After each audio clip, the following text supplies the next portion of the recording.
And welcome to the Geek Legion of Doom. This is a fantasy movie review and I'll be having a look at Beastmaster. So in my opinion, Beastmaster is probably the kind of premier kind of B-movie rip-off of Conan. So when the Conan movie came out, we had a lot of these kind of fancy films that came out, and in my opinion, Beastmaster is probably the king of that pile, and it had a relative success. It was never a massive hit, but it spawned 2 sequels and a TV series.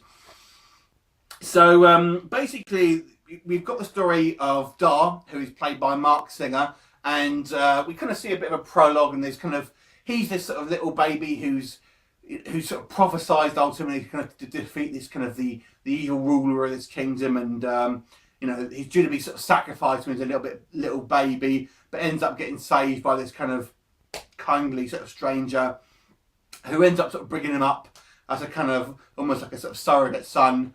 And cut to obviously when Dar is an adult, and we find out that he's kind of got these kind of almost magical powers where he can kind of communicate and to some degree kind of control animals.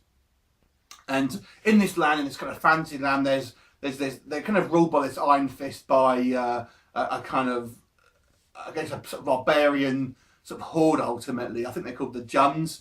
And there's a kind of central city who is kind of ruled by this sorcerer called Mayax, played by Rip Torn.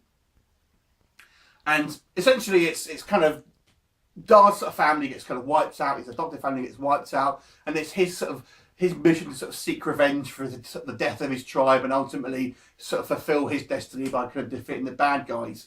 Along the way, he sort of picks up a kind of a group of sort of allies, and gets in a few sort of misadventures along the way with some bat people and things like that.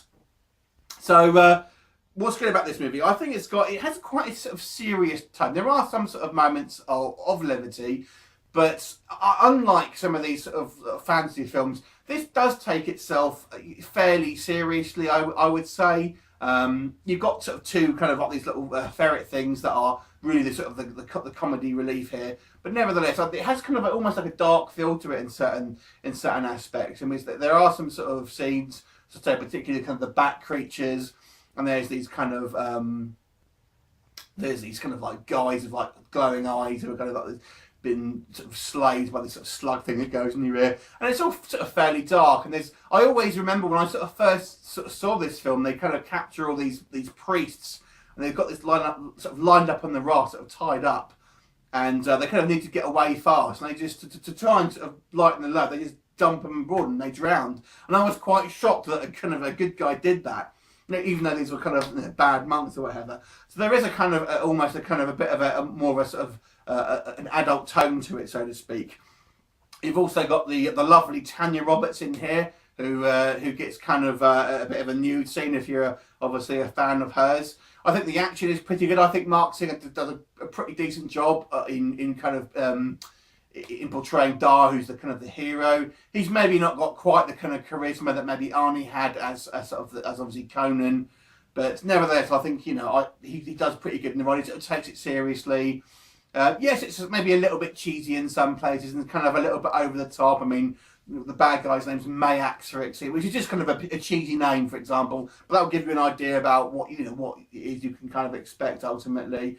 I think obviously the action that they've done with the animals, they've kind of got this big tiger that kind of dyed black, and an eagle and stuff like that. So there's some quite sort of iconic scenes in there. I think the score is really good as well. I actually have the Beastmaster soundtrack, and I think it's a really fantastic score. I actually really like this movie. It's actually one of my sort of favourite fantasy movies, so I don't see a lot wrong with it personally. Now, if you're not a big fan of it, I'd like to hear your opinions of it, but I'm going to give this one an 8 out of 10. I really, really enjoyed this movie. I don't think the sequel's really near as good, don't get me wrong, and I couldn't watch the TV series. I thought that was absolutely crap. But for this particular movie, 8 out of 10. What are your thoughts on it? Leave me a comment and I look forward to seeing you next time. Bye for now.